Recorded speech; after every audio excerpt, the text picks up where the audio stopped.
for your like info, Brittany, so we will do like our little standard intro, and then Peyton will give a brief bio about you. And then we'll just kind of start the questioning. And then at the very end, we do rapid fire questions, which are questions you were not prepared for ahead of time, but they're really easy. Like they're not like incriminating or anything. Yeah. But yeah. Yeah, So who are you voting for? yeah. Have you ever committed a crime? 5, 4, 3, 2, answer. If you did, which one would it be? Allegedly. Okay. Peyton, we ready? We good? I think so. Okay, let's do it. Alrighty, welcome back to the Eurostep, a podcast that explores the intersection between sport and story. Every week, we interview professional female basketball players about their overseas experiences. I'm your host, Maddie Brewer, and this is my co-host, Peyton Williams. Peyton Williams. You know, Peyton, I find it a little ironic that the first time that I'm doing the intro to this pod is when I'm getting over a respiratory illness and I sound like a nasally little just bug. I'm it shows that you push through. It shows that you persevere. So I think this shows you at your best in some ways, arguably. Honestly, I love that. I love the reframing. That's beautiful.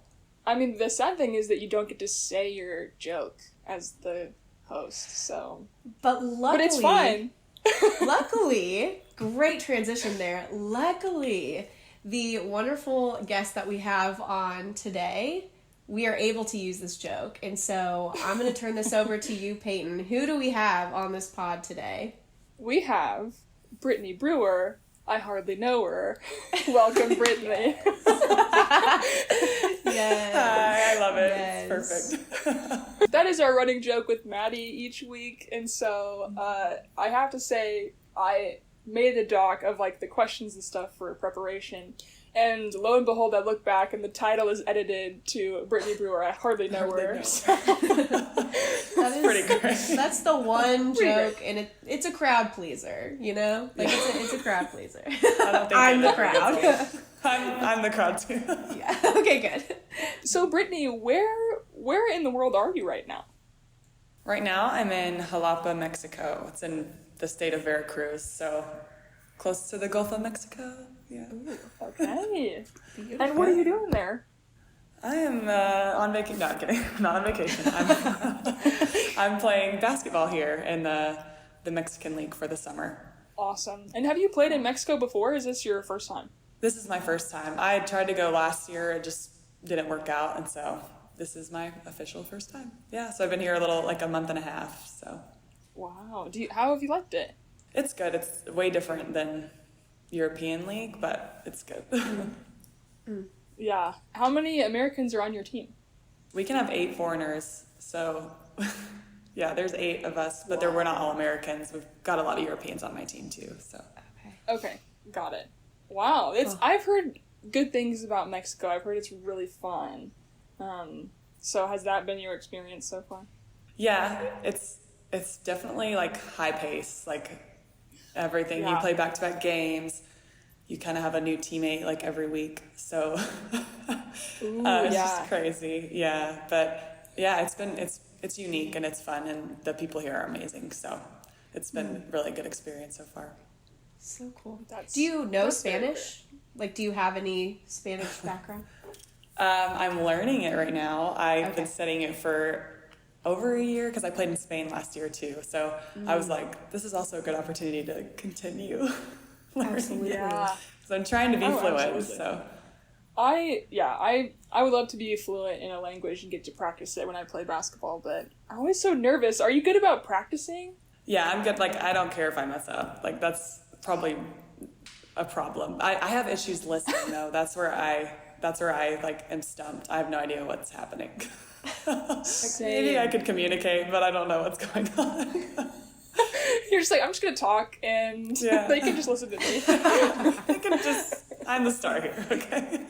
Britt, I'm gonna read a little intro, which Brittany wrote part of this intro, actually most of this intro, and I'm gonna give just some like little sprinkles of details here and there.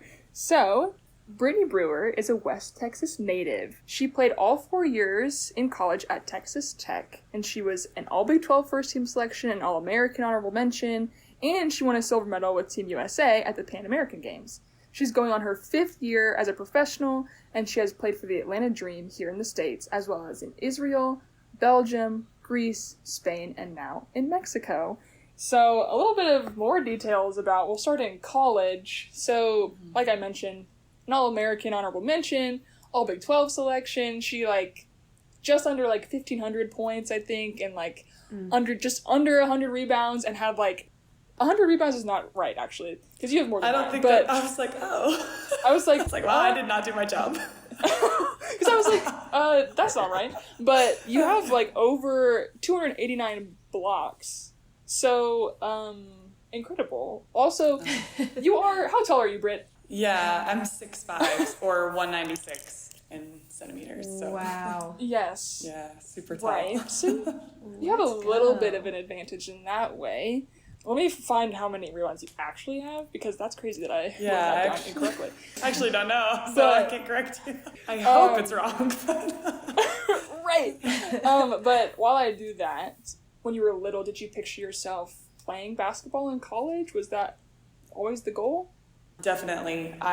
Growing up, I have some memories that kind of point to that. So, I remember I had a WNBA Barbie and stuff like that. That was one of my favorites to play with. I don't even know who it was, but I had a uniform and everything. I loved Barbies, so she just kind of got lost in the mix. But she was one of my favorites. And then at Christmas, my parents would always write, a gift is, we get one gift from Santa, and then the rest are from, just our favorite people. So I always got gifts from, Lisa Leslie and stuff like that. Stop, that's so cute. Yes, such a basketball nerd. I have always wanted to play, and I've loved it since I was little. But I didn't know so much about professional stuff other than WNBA. But. So did your parents play basketball, or how did you start to have a passion for it?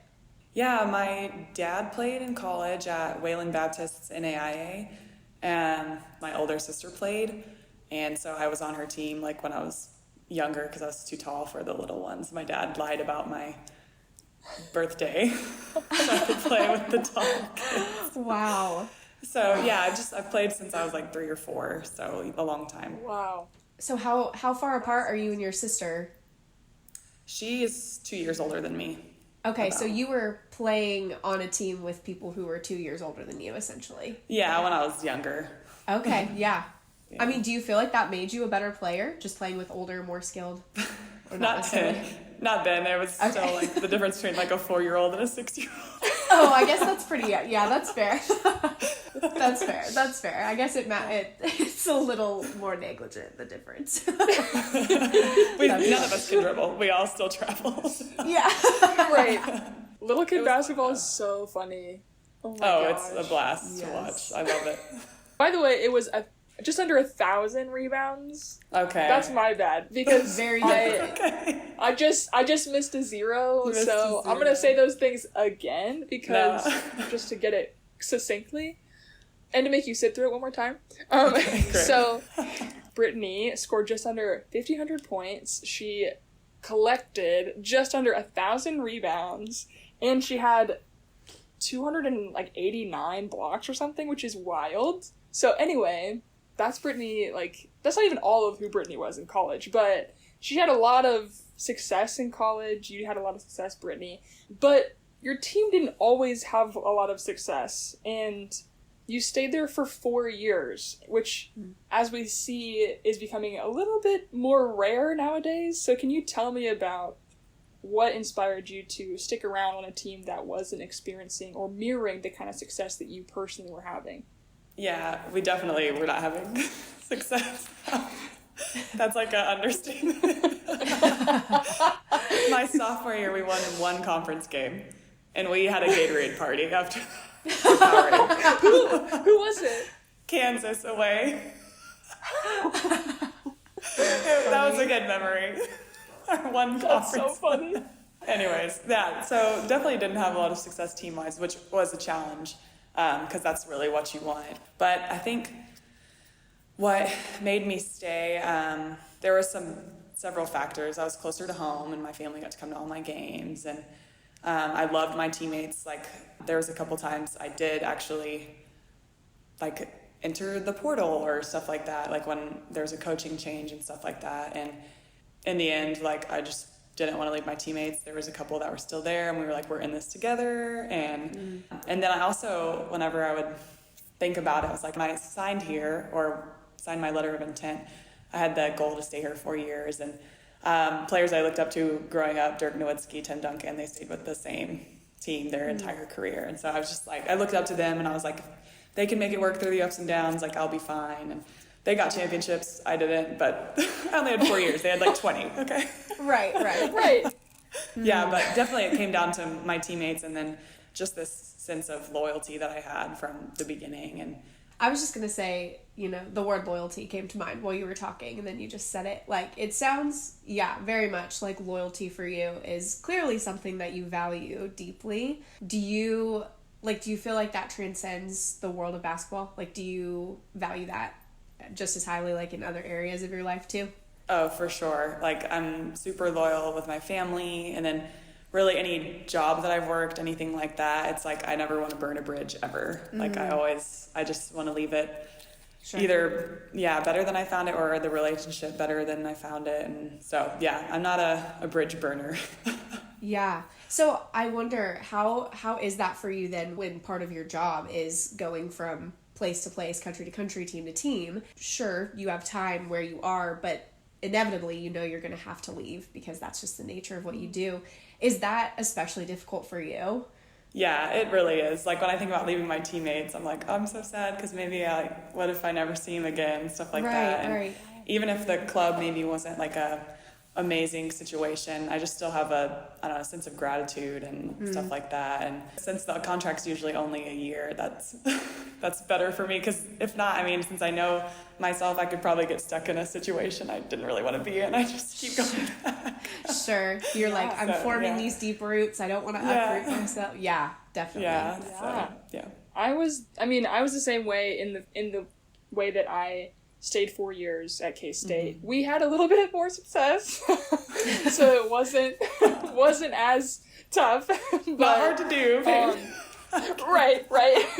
That's not my burden to carry. But I did feel that when I played for the first time overseas, I went to Russia, which was a tough first transition place, and it was during COVID, and it was a fine situation. I think it was like, a rookie thing where it was like I had expectations and some of them weren't met, and also it was just COVID and stuff.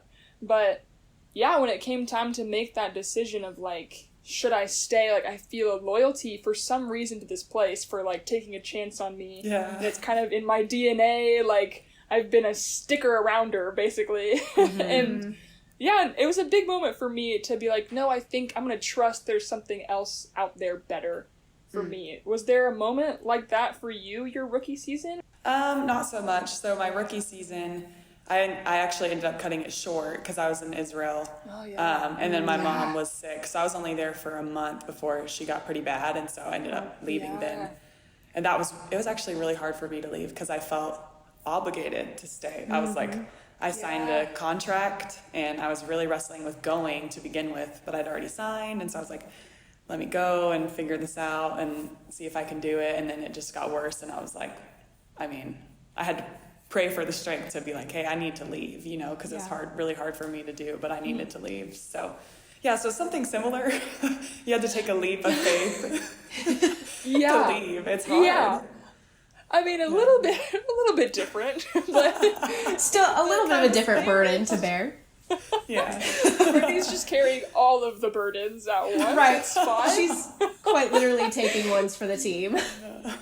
Yes, we're just going to go ahead and talk about it. But, so tell us about your mom. Tell us about when this all started and how that transitioned into your professional, wherever you want to take that. So she got diagnosed with skin cancer, or melanoma, my senior year, October 2019. I think that's when, I was trying to think, when did I graduate? And it was like serious, but in your mind you have like, oh, skin cancer, people just get that removed and then it's fine. So it's one of those, personally, I think it's one of those cancers that's like underrated. Like, people don't understand that's pretty serious because it is common, but it is serious. And so anyway, so when she was first diagnosed, like, it was scary and stuff like that. We were like, oh, it's gonna be fine. She'll just get that spot removed and stuff like that. And then it kind of progressed from there. It had spread to like her lymph nodes and stuff like that. And so she started treatment. She did a immunotherapy. It was like a trial treatment because it had good success rate and stuff. So she did that all through my senior year. And then that summer when I was in the bubble, she was cleared off of that. So she stopped that treatment because they thought it had built up too much. She was getting sick from it and stuff. So she stopped, and then all through the bubble, she would she still had it, but they just thought it was working. And so they were like, okay, we'll give it a little break and then we'll see where it's at.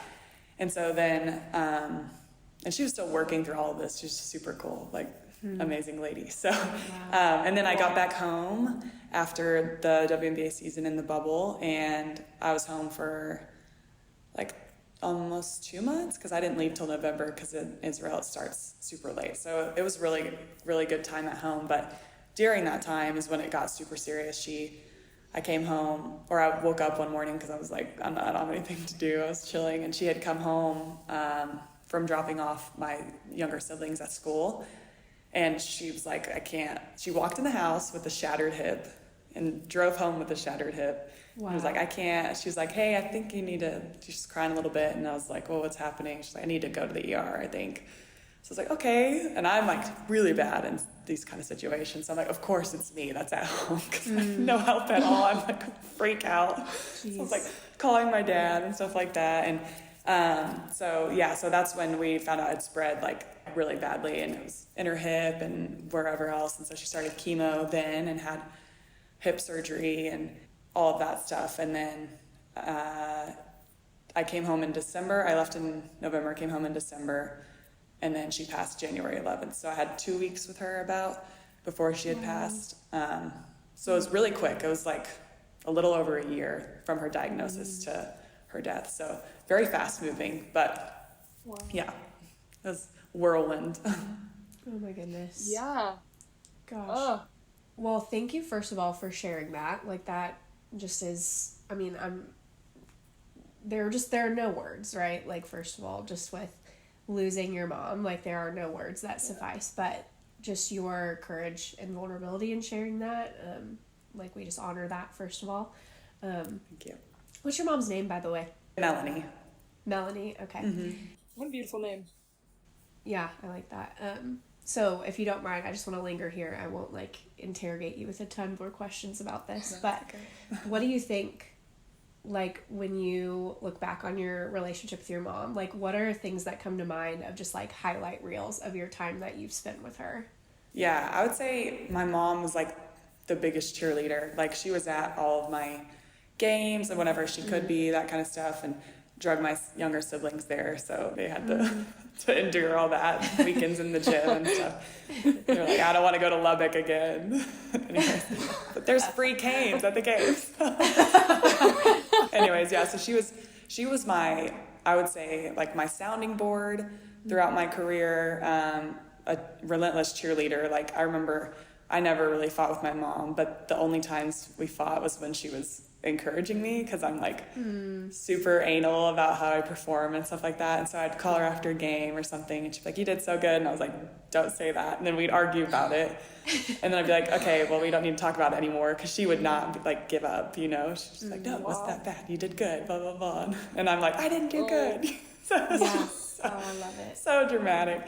But that's kind of who she was, just stubbornly encouraging and I don't know, just a big cheerleader for all of my siblings and other people as well. So those are most of my fond memories, and kind of the main way I remember her is just that encouraging spirit. So that's beautiful. I love it. What are some things that you see in yourself that you attribute to her? And I wish I saw more sometimes, but I would say her positivity, she was optimistic, but not in a like fraudulent way. I don't know, not in this fake way. It was like a real like optimism. And I think that came from her relationship with the Lord for sure. Yeah, so I would say I have some of those characteristics. And then her creativity, she just loves, like, she loved arts and crafts, like hobbies, stuff like that. And I mean, I grew up doing that, so I just inherited that love for that. And so just little things like that, optimism, creativity, and then loyalty for our family, and just love for my siblings. So yeah. I just love, it's such a cool thing how the Lord created us to reflect some of the good characteristics of our parents, and like just knowing that your mom like lives on through aspects of you. That's such a just beautiful picture. I loved hearing you share all of that. Yeah, thank you again. Yeah, thank you. Yeah, I was gonna just ask, because you are so clearly a very positive person. I haven't been around you like IRL very much. I just was with you at the Pan Am stuff, but yeah, you're a very positive, optimistic person, and people genuinely just love being in your presence. You just exude a lot of joy. So I guess my question is, during this really difficult time, how did you kind of, as an optimistic person, allow yourself to feel all the feelings and experience the grief truly of your mom's passing? Yeah, that's a great question. I think sometimes my optimism can turn into like a coping mechanism. And so I don't want to think about the bad things. And so really early on, and still today, like, I have to set aside the time to like sit and like reflect on her, because I want to honor her and remember her. But sometimes it's like really hard for me to like randomly in my day think about her and stuff like that if I'm doing something. And so I do have to set aside intentional time, whether it's like when I'm praying or if I want to journal and just almost like write a letter to her, talk about her with my siblings, and then creativity. I like to express remembrance of her through creativity as well. But I have to really be intentional, or else I'll just try to overlook it and not, think about her because it's easier. Yeah. Well said. Well said. In that same vein, like, what are your favorite ways of expressing creativity? Because you are a very creative person. I see you on social media doing so many creative things and so many different mediums, and I wondered if you had a particular one that, for one thing, made you feel closest to your mom, but also for you personally just like brings you joy the most. Yeah. I like to try everything, but that's also from her. She never, like, she would sew, she would do arts and crafts. Like, we never just did one thing. And so I bet I love, like, overseas, drawing on my iPad is the easiest, because I don't have like all the tools and whatever I need. But when I'm back home, I love to paint a lot. That's usually what I spend my time doing, just because I can't lug a canvas and all my paintbrushes and stuff overseas. It's just a hassle. So I'm like, I'll just save it for at home. So yeah, when I'm back home, that's what I like to do. And then I just like to dabble in everything. But for sure, when I'm overseas, I like to draw for other people too. That's like, I like to give gifts, and that's one of the gifts I like to give, is something creative. So yeah. Do you have a favorite piece that you've created? Let's see. When I was in high school, I did some portraits of my grandparents, which that was really cool. I love them a lot. And so they have that in their house, which is probably not even that good, but that was a special one, because they hung it up where they have it displayed. Like, they probably don't want their faces displayed, but and then I recently just finished one reflecting on my mother, and so that was a special piece. But it took me forever. It took me way too long, but it was good, because when I would go home, I would sit and I would think about her. Well, as I was doing it, it was a method for me to intentionally remember her. So that's probably the most special piece that I've gotten to make. So sure, that sounds like such a healing thing for you too, like to process your grief and honor her memory all at the same time. Like, that's just, art really is such a special medium to get to grieve through. That's wonderful. Yeah, I feel like we don't talk enough about like reflection and meditation coupled with like action and actively doing something and for some people it's even like actively like serving other people. Like, it's not even alone sometimes. And yeah, I think it is such a beautiful thing and something I also have to remember to do. Maddie, unless you have something else, I'm going to kind of go backwards in time a little bit. Yeah, sure. Okay, so you've graduated college, and you were declared for the draft, and what was that experience like? Yeah, it was a good experience. It was intimate, like, you know, normally in a normal year outside of COVID, you would have like maybe a draft party with your teammates or something like that. And so I was at home with my family, and then I had Zoom called in all my teammates and coaches, and then my extended family too. And so, I mean, that was a little overwhelming because I want to entertain everyone, but I'm like, they're on a computer screen. Yeah, I feel that. I had something similar. Yeah, and so my mom like had prepared food and stuff like that, and I'm just watching on the TV, and I think my name went up during like a Taco Bell commercial or something, like at the bottom. Like some type of ad. I was at the bottom. Iconic. I was like, and my mom saw it because we weren't even watching the TV because we're like you really couldn't say people's names, and there was only like 36 of us, right? Like, right. You didn't have they didn't call you? No, they said it after the fact, like during the commercial break. They were like, there's a chunk of us on the bottom, and then they put it up like on the screen, like a little like list. That's so weird. I was like, okay. Right, like just like a pivotal moment potentially in someone's life, and just air it during a Taco Bell commercial. Yeah, so anticlimactic. I don't even know if it was Taco Bell, but it was something like, and I remember just it being like scrolling on the bottom, and I was like, whoa. If that doesn't humble you, I don't know what will. I always joke, I'm like, I don't know how I still have an ego, like, because life will just continually humble you. I'm like, how do I even have one left? And I'm like, why does it still sting sometimes? Like, I shouldn't have anything left. Yeah, but it was really fun, like, and it was with my family, which I can't, like, wish for anything more. And I was in my Crocs and the leggings, so that was fun too. Even more iconic. Yeah, I didn't have to get all dolled up, so it was fun though. It was a good memory. Yeah. Amazing. So you got drafted to Atlanta, correct? And you went to the... Okay, how did it work? Because there were not training camps for a lot of people. Yeah, so we were in Atlanta for 10 days and doing individual workouts. That was all we could do. We weren't allowed to do team workouts. And then we were posted up in a hotel, and then we didn't get to start official practice until we got to Florida, and everyone had been tested and cleared and whatnot. So it was a lot of hoops to jump through, but it was just, everyone had to adjust. Yeah. So yeah, it was a kind of a whirlwind though, because you go from college to I was at home because of COVID, and then I'm in Atlanta for 10 days, and then I'm in Florida, and it was just a mess, but it was fun. I mean, luckily I'm easygoing, so I didn't really mind it. Right. Yeah. Yeah. I mean, Brittany and I were talking, texting about trying to schedule this podcast, and we were just like, you just have to be adaptable when you are in the basketball world. That is the most prized attribute and necessary attribute. Yeah, if you want to enjoy your time, you gotta have no expectations. Yes. Right. Exactly. Took the words right out of my mouth. Right.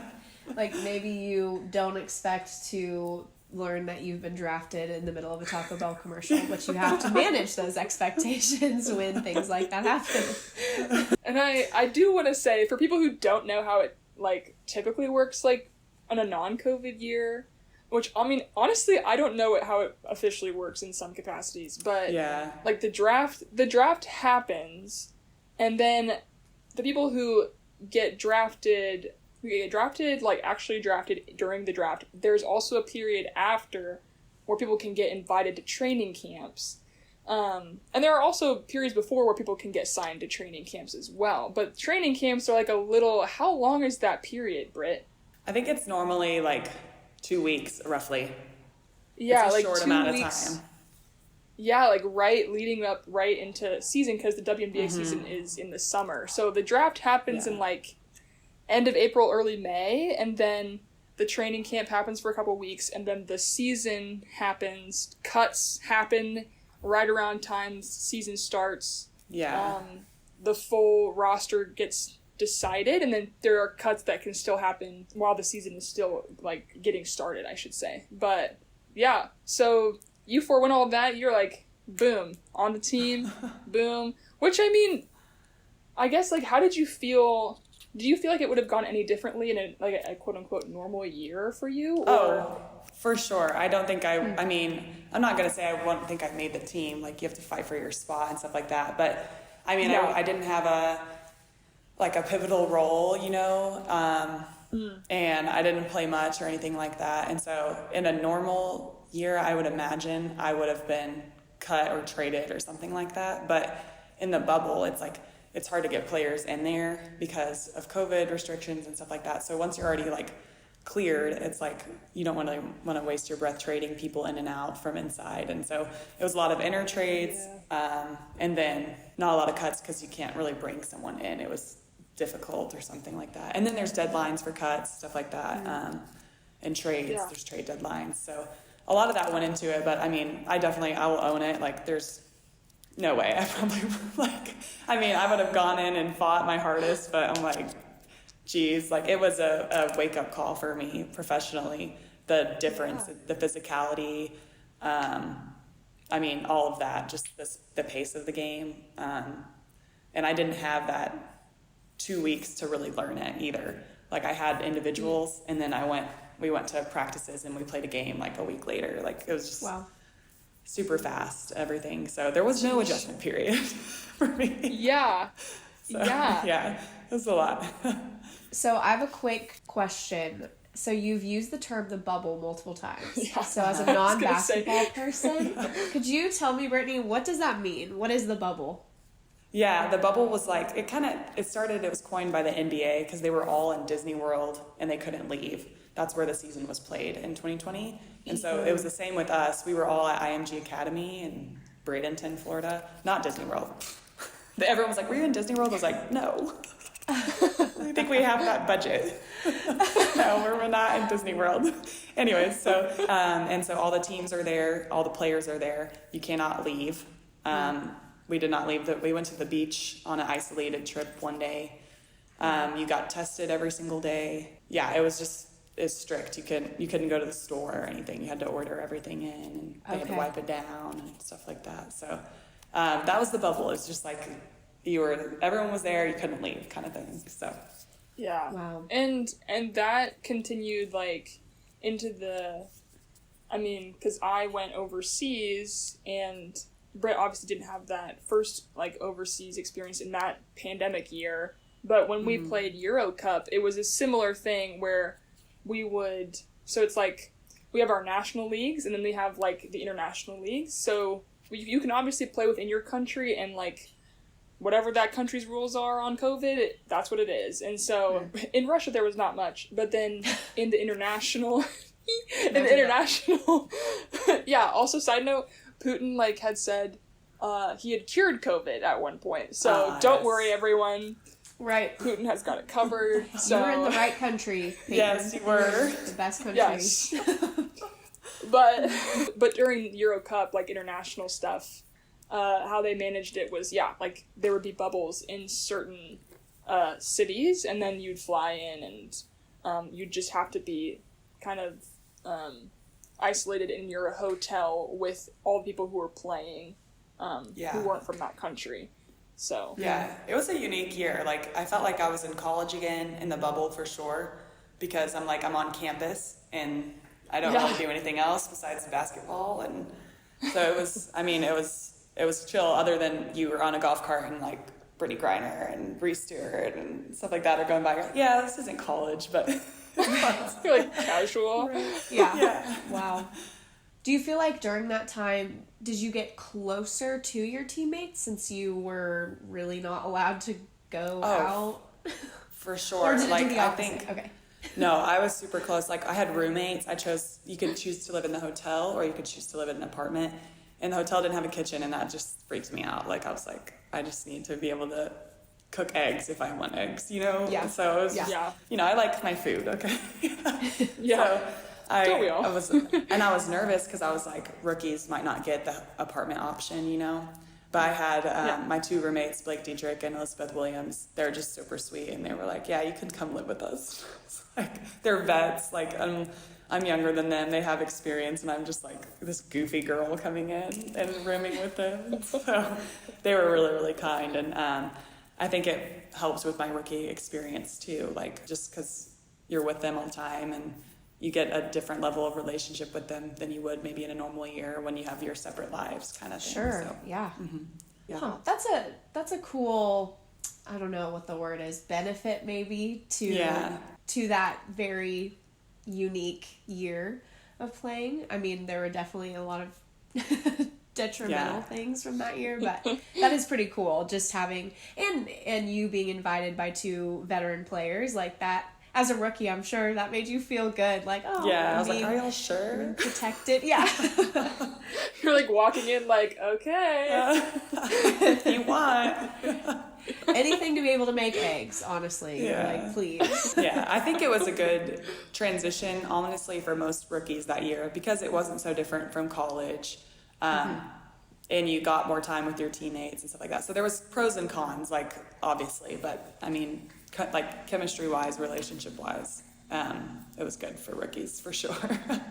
Just speaking of community in general, so comparing that experience and then the rest of your time as you have played overseas, I'm just curious, as someone who has not experienced this in any way, shape, or form, what does community now, what does that look like for you? What has it looked like for you during a normal year when you're playing overseas? Like, do you get really close with your teammates for a year and then move on? Like, what does that look like?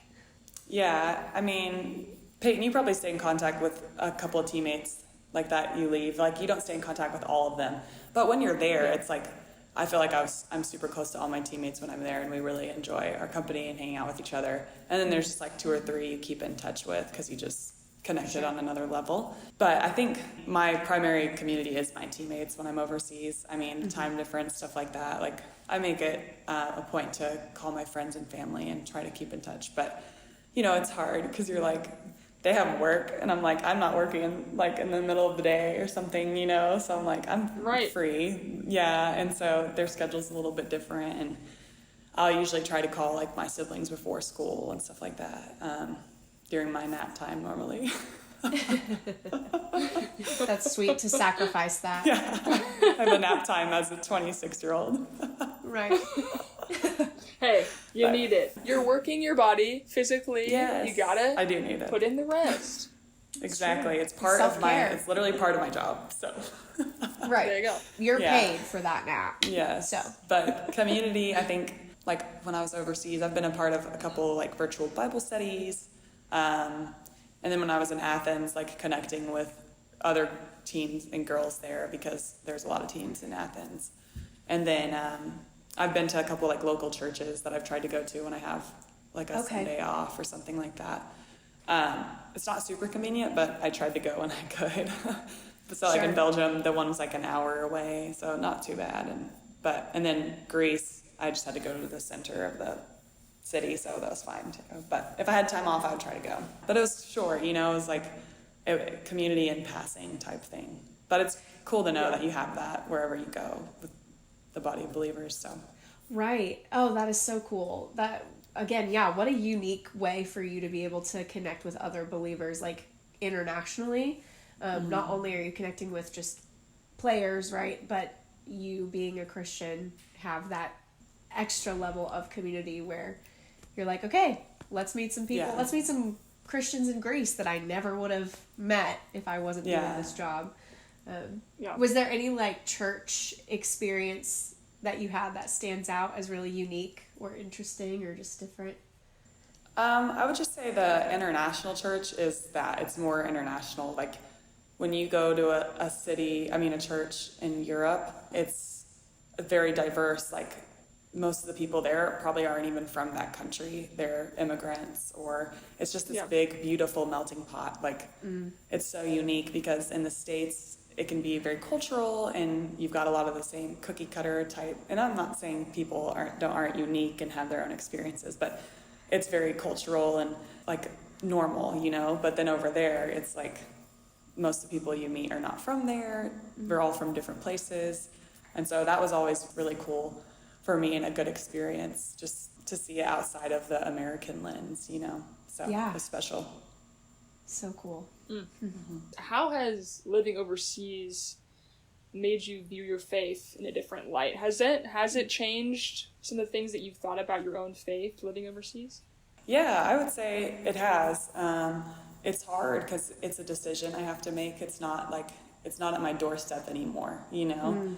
And I wouldn't say it's hard in the sense that it's hard, but it's hard because I have to choose that. It's not just in front of me.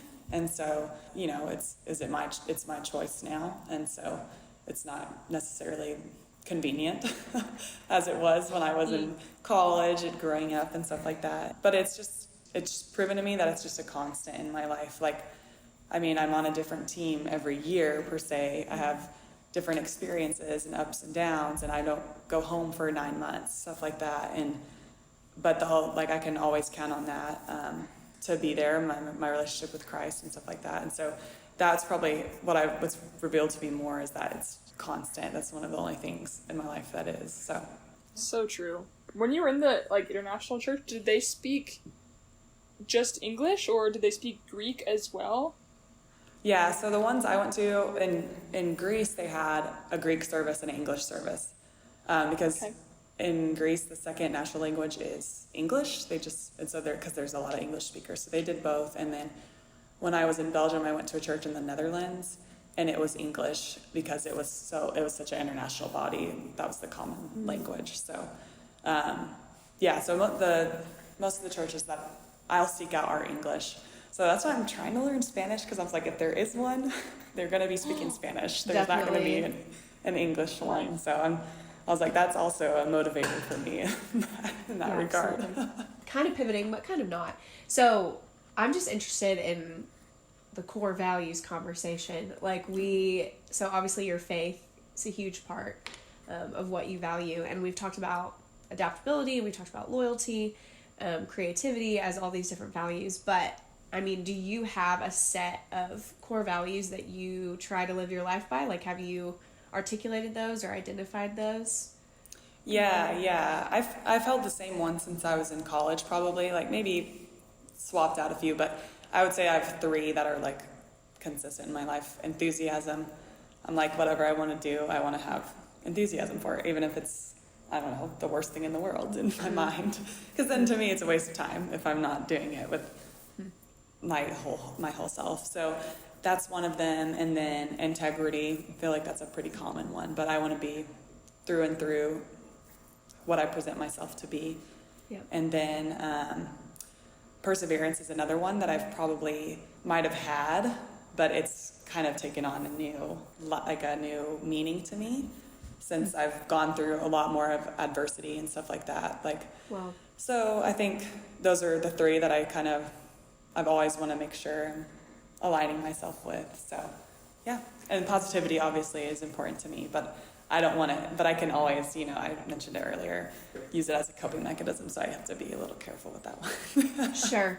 There's definitely a difference between like the sort of motivational speaker positivity and like deeply rooted joy or enthusiasm, like you're saying. And I mean, the difference is Christ, I'm going to venture to say, right? The sort of toxic, or not even toxic sometimes, but the superficial positivity has its place, but what actually makes the difference and changes our behavior and our perspective is what you're talking about, is that value. And I love what you said about perseverance, how it's kind of taken on a new meaning for you, which I think is so true about any value, where like we know in our head, we're like, yes, this is like integrity, perseverance, these are things that I want to embody.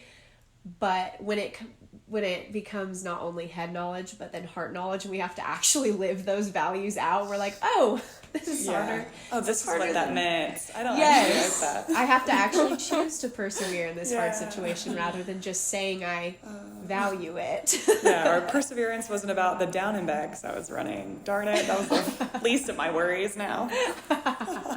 Yeah, perseverance is all fun and games until you actually have to run.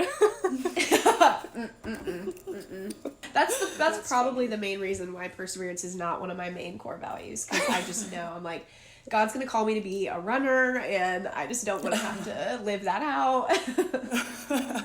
Britt, for you to know, Maddie has the constitution of a small Victorian child. It is true. She just gets sick. Well, first of all, she, like, part of her job is to nanny. But that's not helpful, I'm sure. But also just in general, since high school. Oh, yes. Yeah. I have a very weak immune system. I also worked in the prison system for 4 years, and I was sick all the time. Kids and inmates, you're going to be sick all the time. So I don't think I've ever heard those two lumped together. You know, I would never have lumped them together until I worked with both parties, and I'm like, oh wow, they are both very similar. Like, there's some similarities. I'm actually more afraid of kids though, so they all should serve some jail time. Like literally, they should serve jail time. I love them, but I'm like, okay, the way you treat me is like feral. Not allowed. It's not right. Yes. Right. And this transitions into our rapid fire question: what crime would you commit if you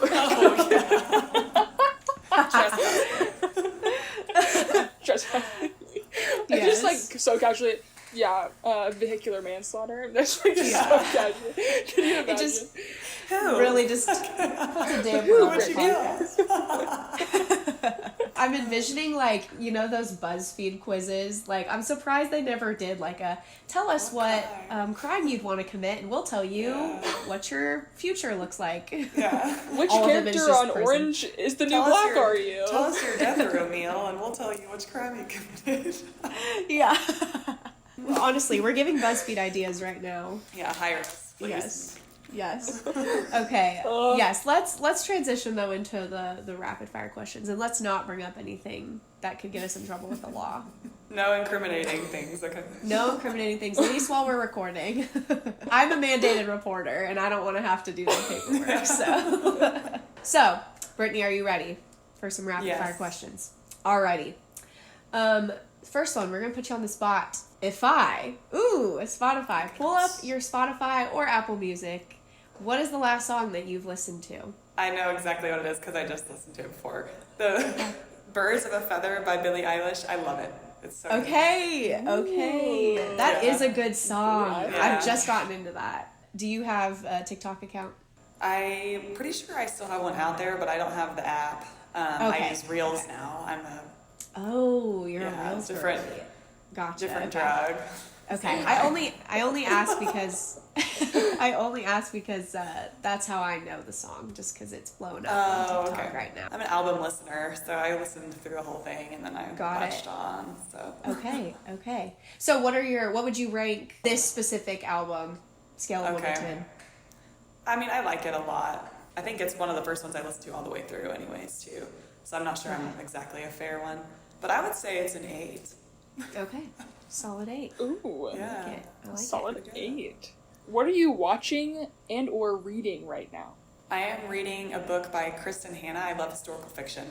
The Great Alone. It's about a family in Alaska. Yeah. So that one's pretty good. And then I'm not watching anything new. I'm a rewatcher a little bit.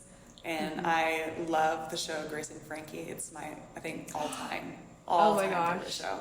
Yes. It makes me feel good and it makes me laugh. And I love Jane Fonda and Lily, and it's just great. So Lily funny. Tomlin. Oh, they are hilarious. Yeah, they're iconic. Great. Yeah, I think it's my 4th or 5th time watching it through. I need to stop. It's your comfort show. Yeah. Yeah, how many seasons is it? 7. Wow, I didn't know that. I forgot that they kept, I guess I watched the first couple. But I guess I just didn't realize. It just gets better. Really? I need to keep going. Yeah, No, it's same. just, I love stories of female friendship. I just think it's so important and I love it. It's very close to my heart, so I love that show. Yes. Especially older women. That's such a, I mean, besides Golden Girls, I feel like there's not a lot of TV shows that center on old women friendships. I'm like, that's just so sweet. Yeah, they just assume wives go into their house and don't have friends anymore. Yeah, exactly. Right. No. No. And if it is, it's like, all right, wine club or book club. Yeah, you know. it's not like you want to go to the grocery store with me or take me to my driver's test. The real ones. Yeah. Yes. Okay, if you weren't playing basketball right now, what would you be doing? Oh, that's a good question. I think, so in college I worked with my degrees, like community, family, and addiction sciences. So it's heavy on nonprofit organizations, stuff like that. And I worked with a couple while I was in college. So I'd probably do something along that lines. And then as I've gotten older, I've been like, I would love to teach and coach children. So not college coaching, but child coaching. I love kids.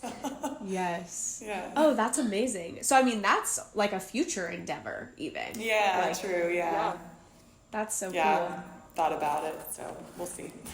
Okay, so I'm gonna ask a follow up on that. Why did you go into that field, the addiction? What was it again? Say that. Sorry, it's long. Community, family, and addiction science. Okay, yeah. Why did you go into that? I don't know. I think maybe my church growing up was pretty like heavy outreach, missions based type thing. But also my Poppy is a pastor as well, and I just love the way him and my Grammy, they're just very hands-on in service. So I have a lot of experiences with them, just like serving other people, and I thought it was a lot of good memories. And so I think those good memories carried over, and I was like, I could do that all the time. So, and I'm sure I know it's hard work because, you're underpaid and stuff like that. But if anything, I would like to do volunteer work too, on top. So maybe not work for a nonprofit explicitly, but yeah. Sure. Wait, what age kids would you want to coach?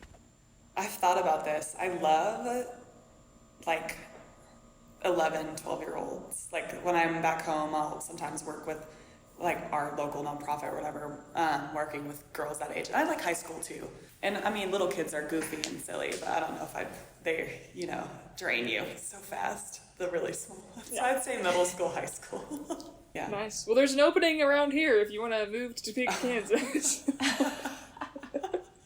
Are you in Kansas right now? Yes, that's where I live. Yeah, thank you, but it's hard pass. Understandable, unfortunately. If I'm going to choose flat land, I'll stay home. Yeah, that's right. fair. Hey, it's not too bad in like the Manhattan area. The Flint Hills are really lovely, I will say. There are some hidden gems in Kansas. It's not all flat. Oh, I believe it. I love primarily flat. Yeah, I love the plains though. I just already have it, so I don't. Right. No, that's fair. That's fair. The plains are one of like an endangered ecosystem because they're being like developed. Yeah, isn't that crazy? So beautiful. That's the appeal of it. Is the wide open space and like don't do it. I know. Yeah. Wide open spaces. Dixie Chicks. Yeah, my Dobo in college, her cousin is one of the Dixie Chicks, Natalie Maines. No. So it's just a small world, yeah. Casual. That is sick. Yeah, that is so cool. It's so cool. So you basically know one of the Dixie Chicks. You basically know. Yeah. You know what Dixie Chick? I wish. I know a chick relative. Chick adjacent? Chick adjacent, yeah. Chick adjacent is perfect. Chick adjacent is, I think it's satisfactory. Do you have any, like, zany overseas stories, like, miscommunications because of languages, or, like, anything that you're like, if I was going to tell someone what overseas experience was like in a nutshell, just like, this is such a funny thing that happened to me. Anything like that? I don't really have anything, like, crazy, but I would say, like, it's just expect the unexpected. Like, I've had coaches quit after a loss. In Greece, betting's really big. Have a inclination that there were a couple games we threw. That kind of stuff. Just it's chaotic. Yeah. but it's so fun. Yeah. It's the culture is it's different, and it goes into basketball too. So you can't expect American basketball to be played in Greece, so it's just different. The business operations are different too, so everything is different. So yeah, but nothing, I mean, like I know of other people that have had crazy stories. Like in Greece, there was some girls that got locked in their locker room at halftime because they needed to throw the game. And they broke down the door. The girl did? The girls, 2 Americans. They broke down the door. That's crazy. Yeah, they were like, you're not going to lock us in here.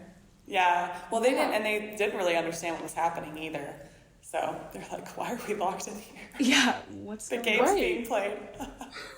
Yeah, just interesting things like that. But yeah.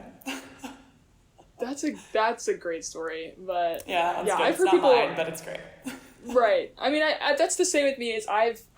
There's some funny stories for me too, but I've heard some wild ones. I mean, there was one way back, but like the jerseys that they came out with women's basketball were like super like tight, and they went to a Euro Cup game, and they brought the jerseys like. They had got them at the game, like, the day of, so they hadn't seen them.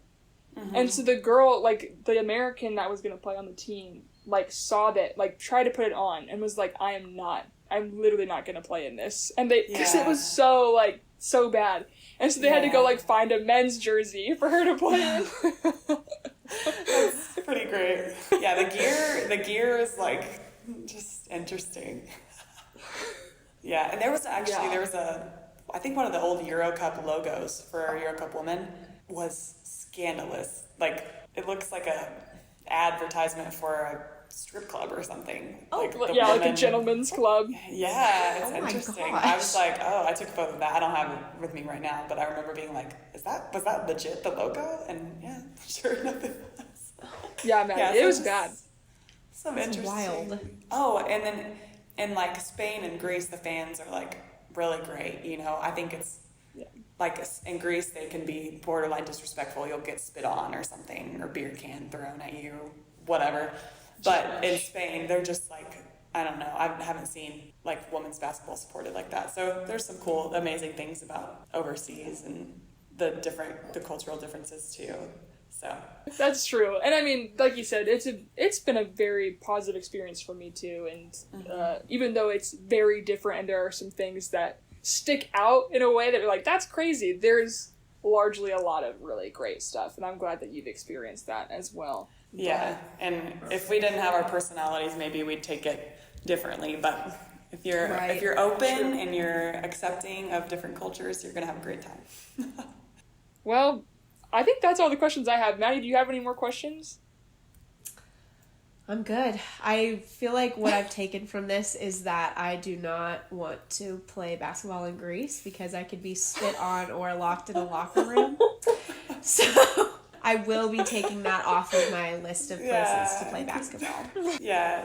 Start somewhere else. Yeah. Got it. My whole list. Got it.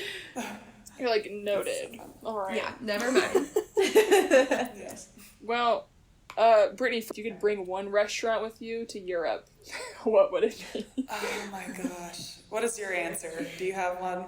Mine?